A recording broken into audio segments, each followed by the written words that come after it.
안녕하십니까. 우리가 오늘도 함께 우리의 일상을 지켜낼 일상 기도회를 함께 살펴보고자 합니다. 우리가 오늘 함께 살펴볼 말씀은 누가복음 12장 49절에서 59절까지의 말씀입니다. 특히 이 본문들에서는 예수님이 이 땅에 오신 목적에 대해서 밝히고 계시는데 이 목적이 우리가 아는 것과는 조금 다른 어색한 느낌이 들기도 합니다. 먼저 예수님께서 49절에 시작하면서 바로 자신이 오신 목적에 대해서 밝히고 계신데 이렇게 기록하고 있죠. 내가 불을 땅에 던지러 왔노니 이 불이 이미 붙었으면 내가 무엇을 원하리요? 라고 기록을 하고 있습니다. 예수님께서 이 땅에 오신 목적을 밝히시면서 49절에서는 불을 땅에 던지러 왔다라고 이야기를 하고 계십니다. 그렇다면 불이라는 것이 우리에게 어떤 이미지를 가지고 있을까요? 우리는 이 불이라는 것을 생각해보면 소돔과 고모라에 대해서 생각해볼 수 있겠죠. 그리고 그것이 심판이라는 이미지로 우리에게 다가옵니다. 그렇다면 예수님께서 오신 목적이 심판이다라고 했을 때 우리는 그렇게 이질감 없이 다가올 수 있겠죠. 자연스러운 이미지이기도 합니다. 예수님께서 이 땅에 오셔서 심판하시고 우리를 다시 정결케 하시는 사역들을 시작하는 것이다 라고 밝히시는 것은 우리에게 어색하지 않습니다. 그리고 또 한 가지 불에 대한 이미지를 우리가 생각해 볼 수 있는데 이것을 구약 성경에서 살펴본다면 구약의 제사와 연결하여서 불이라는 것이 이미지를 떠올릴 수 있게 됩니다. 그렇다면 제사와 연결된 이 불에 대한 느낌은 어떤 것일까요? 불에 대한 결과로 불로 드려진 제사의 결과로 가져오는 것이 정결이라는 거죠. 그렇다면 예수님이 이 땅에 불을 던지러 왔다라고 했을 때 그것이 심판이고 곧 정결을 나타내러 왔다는 것은 우리에게 굉장히 합당한 인상을 주게 됩니다. 예수님이 그러한 사역들을 하기 위해서 오셨다라고 이야기를 하고 계시는 거죠. 그리고 이 예수님의 이 오신 이유에 대해서 밝히면서 예수님의 사역을 한 가지 더 이야기하고 있는데 50절에서 나는 받을 세례가 있으니 라고 이야기를 하고 있습니다. 예수님께서 받을 세례가 있다라고 이야기하는 것이 어떤 의미일까요? 세례는 물을 통해서 거듭남을 표현하는 하나의 성례, 우리에게 보여주는 예식이죠. 그렇다면 이것을 통해서 예수님께서 그 세례를 받겠다라고 이야기를 하는 것일까요? 그렇다면 조금 어색한 느낌이 들죠. 예수님이 세례를 2번 받게 되는 것이기 때문이겠죠.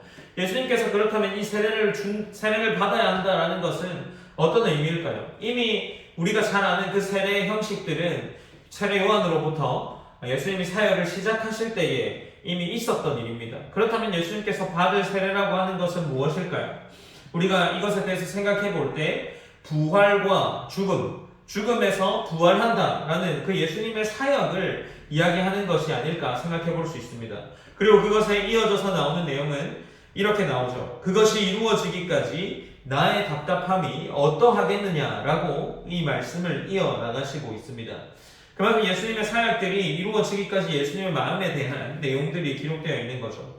그리고 예수님의 첫 번째로 오신 목적에 대해서 불을 주러 왔다는 것으로 밝혀지고 두 번째로 예수님이 말씀하시는 것이 51절에 나와 있습니다. 내가 세상에 화평을 주려고 온 줄 아느냐? 내가 너희에게 이르노니 아니라 도리어 분쟁하게 하려 함이로다 라고 기록을 하고 있습니다. 예수님께서 이 땅에 오신 이유는 분쟁이라고 이야기하고 있습니다.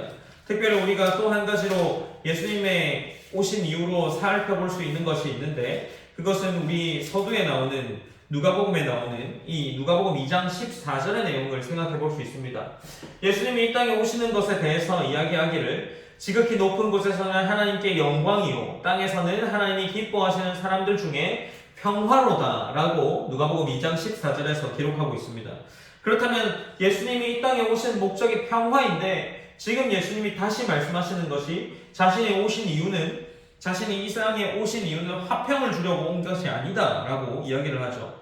그리고 도리어 분쟁하게 하려 함이로다 라고 예수님이 자신이 오신 이유에 대해서 직접 밝히고 있습니다.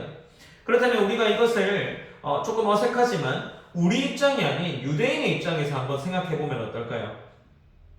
유대인의 입장에서 유대교를 잘 믿고 있던 한 가정이 있습니다.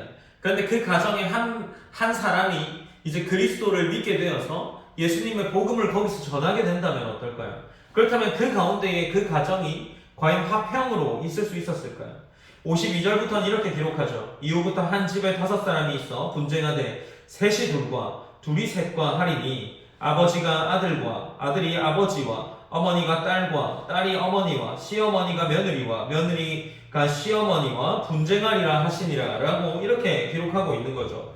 그렇다면 이 유대인의 입장에서는 어쩌면 이 분쟁에 대한 것이 조금은 와닿을 수 있는 부분이 아닐까 싶습니다. 물론 이것은 우리에게도 마찬가지입니다. 예수님의 복음이 들어왔을 때에 그것은 가장 먼저 우리 안에 내 마음에 대한 분쟁이 시작되는 것이고 그것으로 인해서 우리가 여러 불편함을 경험하게 될 수 있는 거죠. 그렇지만 예수님께서 자신이 오셔서 하시는 사역에 대해서 말씀하시기를 불을 던지러 왔다. 그리고 화평이 아닌 분쟁을 하러 오게 왔다라고 밝히시는 것에 대해서 우리는 기억해야 할 요소들이 있다라는 것입니다.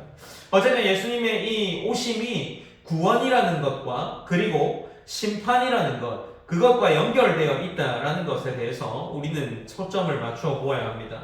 그리고 예수님께서 이 이야기에 대해서 다시금 이어나가시는데 어쩌면 예수님이 오시는 것에 대한 목적을 밝히시고 이 목적을 깨닫지 못하는 무리들을 향한 하나님의 책망이라고 할 수 있는 부분이 54절부터 59절이라고 할 수 있습니다. 54절은 이렇게 기록합니다. 이제 제자에서 무리로 가르침이 옮겨져 갑니다.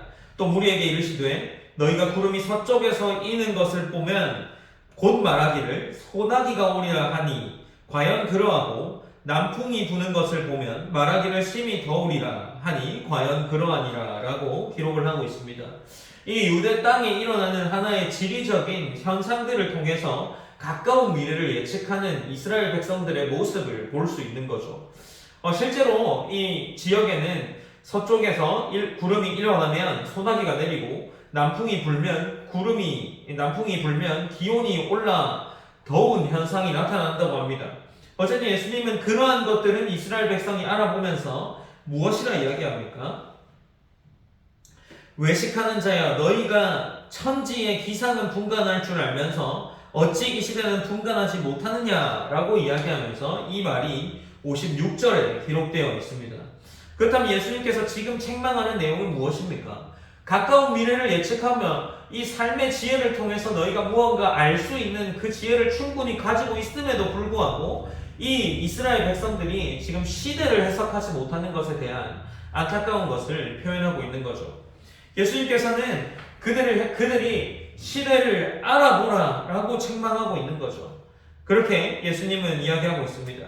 어찌 이 시대를 분간하지 못하느냐라고 이스라엘 백성들을 향하여서 이야기하고 있는 겁니다. 곧 시대를 알아보는 눈은 예수님이 누구인지, 예수님이 왜 이 땅에 왔는지를 알아보아야 한다라는 것으로 우리가 이해해 볼 수 있는 거죠.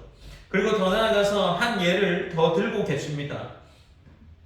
알아보지 못하는 것, 그들이 깨닫지 못하는 것은 무엇이냐면 58절부터 내가 너를 고발하는 자와 함께 법관에 갈 때에 길에서 화해하기를 힘쓰라. 그가 너를 재판장에게 끌어가고 재판장이 너를 옥졸에 넘겨주어 옥졸이 옥에 가둘까 염려하라.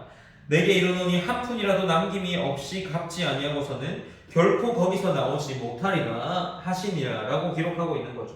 어쩌면 이거는 한 예일 수도 있지만 예수님과 그리고 이 이스라엘 백성에 대한 이야기일 수 있습니다. 예수님이 이스라엘 백성을 고발할 수 있는 거죠. 심판대에서 고발할 수 있습니다. 그 전에 예수님과 화해를 이루어야 하는 것이 아니겠습니까? 우리는 이러한 본문들을 통해서 그렇다면 무엇을 알 수 있을까요? 예수님께서 이 땅에 오시는 것은 심판입니다. 심판의 목적이죠. 그 심판과 동시에 이루어지는 것이 구원의 사역입니다. 그리고 그것과 동시에 나타나는 것이 무엇입니까? 동시에 나타나야 하는 것이 우리의 분별력인 겁니다. 우리의 영적인 지혜를 통해서 예수님이 가르쳐 주신 성경과 말씀을 통해 하나님이 말하시는 것이 무엇인지를 깨닫고 우리가 주일날 나누었던 그 말처럼 하나님의 충만까지 이르러야 하는 거죠.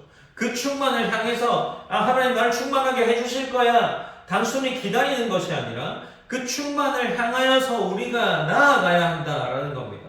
우리가 그렇게 우리의 삶을 살아내야 하지 않겠습니까? 우리의 영적인 분별력이 하나님 앞에 더 깨어 있어서 우리는 하나님이 무엇을 말씀하시는지 우리의 일상 속에서 어떻게 살아내야 하는지를 우리는 분별하며 살아가야 합니다.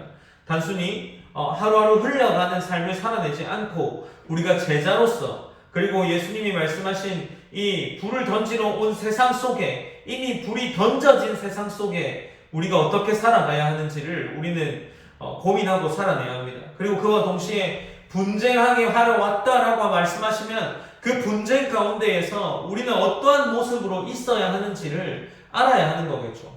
그리고 그와 동시에 우리 또한 세상의 많은 현상들을 통해서 가까운 미래를 예측합니다. 그것처럼 이 땅에 오실 예수님이 반드시 임할 것이라, 반드시 재림하실 것이라는 소망을 가지고 우리는 이 땅을 살아내야 할 것입니다. 우리가 이것들을 통해서 오늘 또한 기도의 제목들로 기도를 나눌 것입니다. 우리가 함께 기도했으면 좋겠습니다.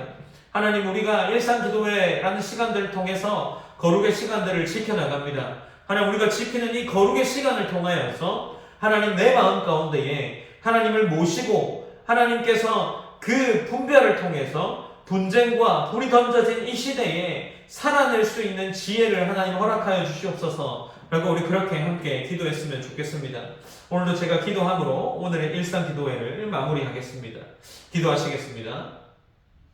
사랑하는 하나님, 감사합니다. 하나님, 우리가 오늘도 누가복음 12장 49절에서 59절까지의 말씀을 통해 예수님의 가르침을 다시금 되새기며 나아갑니다. 하나님, 우리가 오늘 이 말씀을 통하여서 예수님이 우리에게 가르쳐 주시는 많은 지혜들이 단순히 흘러가는 지혜가 되는 것이 아니라 시대를 분별할 수 있는 지혜가 되게 하시고, 불이 던져진 세상과 분쟁의 세상 속에서 하나님의 제자로서 어떠한 삶을 살아야 하는지를 우리가 알아보고, 또 우리가 상황마다 처해 있을 때에 하나님이 주신 지혜로 말미암아 하나님의 삶을 선택할 수 있는 그런 하나님 백성 될 수 있도록 인도하여 주시옵소서. 하나님께서 언제나 함께하여 주실 줄 믿습니다. 모든 영광 하나님께 올려드리며 살아계신 예수 그리스도 이름으로 기도드립니다. 아멘.